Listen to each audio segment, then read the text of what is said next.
Channel को subscribe करें, खबरों को लाइक और शेयर करें। प्यार के मामले में आपने पति पत्नी और वो की बहुत सारी कहानियां सुनी और देखी होंगी, लेकिन यह कहानी कुछ अलग है। इस कहानी में पबजी, प्यार, पत्नी और पाकिस्तानी पति और हिंदुस्तान की जेल। देखिए क्या है पूरी कहानी।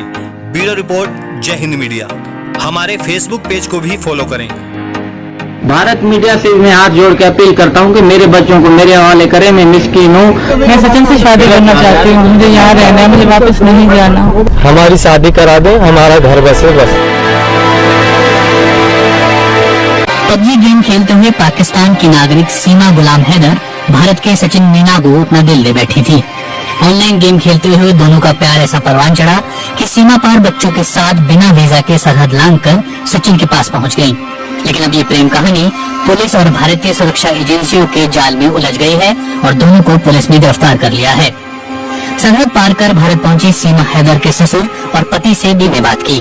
सीमा के पति गुलाम हैदर जखरानी और उनके ससुर मीरजान जखरानी ने पूरे मामले पर बीबी को विस्तार से बताया है। 4 जुलाई को पुलिस ने हरियाणा के बल्लभगढ़ से सीमा और सचिन मीणा को गिरफ्तार किया था। सीमा ने सचिन मीणा से मिलने के लिए नेपाल का टूरिस्ट वीजा लिया था और शारजाह के रास्ते काठमांडू पहुंची थी। यहाँ से वो बस पकड़कर भारत आ गई थी। उनके साथ 4 नाबालिग बच्चे भी हैं। पुलिस ने जानकारी दी थी कि सीमा गुलाम हैदर मूल रूप से पाकिस्तान की रहने वाली हैं। उसने बताया कि पबजी के थ्रू ये संपर्क में आई थी। मूल रूप से सिंध की रहने वाली है। इस समय कराची में रह रही थी।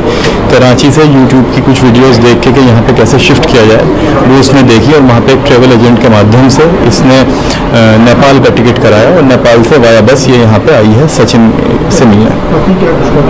इसका हस्बैंड इस समय सऊदी में है, जैसे कि इसने बताया, और वहीं पे काम करता है। जब सीमा के बारे में जानकारी हासिल की तो पता चला कि उनके पति सऊदी अरब में नौकरी कर रहे हैं और बीते 3 साल से वो वहीं हैं। अभी सऊदी अरब में रह रहे गुलाम हैदर जखरानी ने फोन पर बातें बताई। जखरानी ने दावा किया कि सीमा रिंद ने उनके साथ लव मैरिज की थी, तब परिवार की रजामंदी नहीं थी। बाद में जब रिंद बिरादरी ने उनकी शादी को स्वीकार कर लिया तब सबने इस शादी को स्वीकार किया। उन्होंने कहा सीमा के साथ उनका संपर्क मिस कॉल के जरिए हुआ था। फिर दोनों अगले 3-4 महीने तक फोन पर ही बातें करते रहे। उसके बाद उन्होंने शादी करने का फैसला कर लिया। सीमा रिंद के रिश्तेदार इस फैसले से खुश नहीं थे, लिहाजा दोनों ने कोर्ट में शादी की। गुलाम हैदर जखरानी के मुताबिक बाद में जब रिंद बिरादरी ने उनकी शादी को स्वीकार किया तो वो कराची रहने चले गए, जहां सीमा रिंद के पिता और बहन पहले से रहते थे। हैदर ने बताया कि वहां वो ऑटो रिक्शा चलाया करते थे।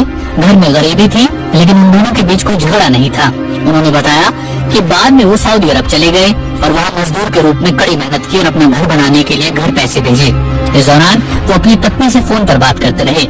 उन्होंने बताया कि उनका घर छोटा था, लिहाजा उनकी पत्नी ये बताते हुए किराए के मकान में शिफ्ट हो गई कि मरम्मत का काम खत्म होने के बाद वो वापस अपने घर में आ जाएंगी। गुलाम हैदर ने कहा कि 9 मई की घटना के बाद जब इंटरनेट बंद कर दिया गया था तब उनका अपनी पत्नी से फोन पर संपर्क टूट गया। तब उन्होंने अपने साले यानी सीमा के भाई से बात की।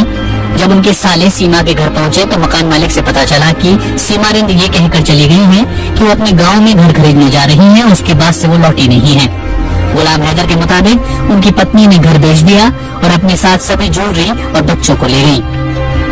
गुलाम हैदर ने कहा कि उन्हें इस दौरान कभी कोई शक ही नहीं हुआ। उन्हें अपने जानने वालों से पता चला कि उनकी पत्नी दुबई चली गई है। फिर उन्हें पता चला कि उनकी पत्नी नेपाल चली गई है। फिर सोशल मीडिया से जानकारी मिली कि वो भारत की जेल में पहुंच गई हैं। गुलाम हैदर कहते हैं कि उनकी पत्नी पबजी गेम से बहक गई थी और उन्हें उनके बच्चों के साथ वापस लाया जाना चाहिए। सीमा रिंद की ओर से कहा गया है कि उन्होंने अपने पति को तलाक दे दिया है, लेकिन गुलाम हैदर ने उनके दावों को खारिज किया। वो कहते हैं कि उन्होंने कोई तलाक नहीं दिया और वो सीमा से प्यार करते हैं। उन पर इतना विश्वास करते हैं कि घर भी पत्नी के नाम पर ही था।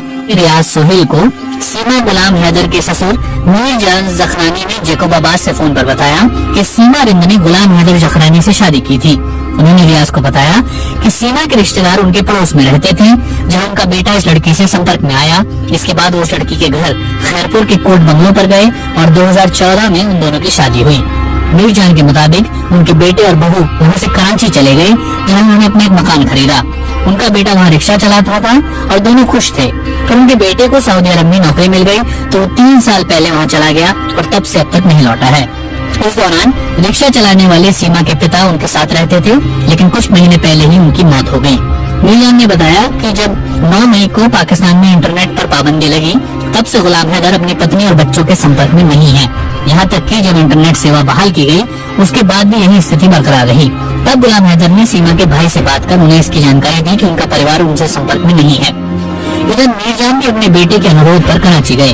वहाँ उन्होंने पाया कि उनकी बहू ने घर बेच दिया, सभी सामानों को किराए के एक मकान में शिफ्ट कर दिया है। मीरजान के मुताबिक उनके बेटे ने सीमा के कहने पर 7 लाख रुपए भेजे थे। सीमा उस पैसे और 7 तोले सोने की ज्वेलरी के साथ गायब है और उनका उनके बच्चों का कोई अता पता नहीं है।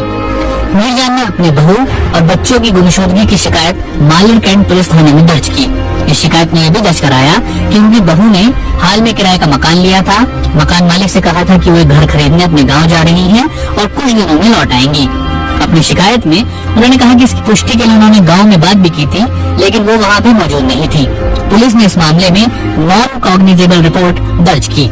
सीमा ने अपने एक बयान में कहा था कि उन्होंने पति को तलाक दे दिया है, लेकिन मीरजान इसका खंडन करते हुए कहते हैं, कोई तलाक नहीं है, ये झूठ बोल रहा है, इसको कोई ब्लैकमेल कर रहा है। मैंने 2023 को अपना ये NIC बनाया ऑनलाइन जरिए कि बच्चे ईद के बाद ये बड़ा बकरा ईद हज वाला ये गुजरेगा तो बच्चे इधर आना चाह रहे थे। मेरे पास NIC कार्ड है बच्चों का। अगर मैंने 2019 को बच्चों को छोड़ा तो मेरा 2023 को बच्चों का NIC बना हुआ है, ऑनलाइन जरिए मैंने बनाया। बच्चे ईद पे इधर आना चाह रहे थे। वो बिल्कुल झूठ बोल रहा है कि कोई तलाक नहीं है।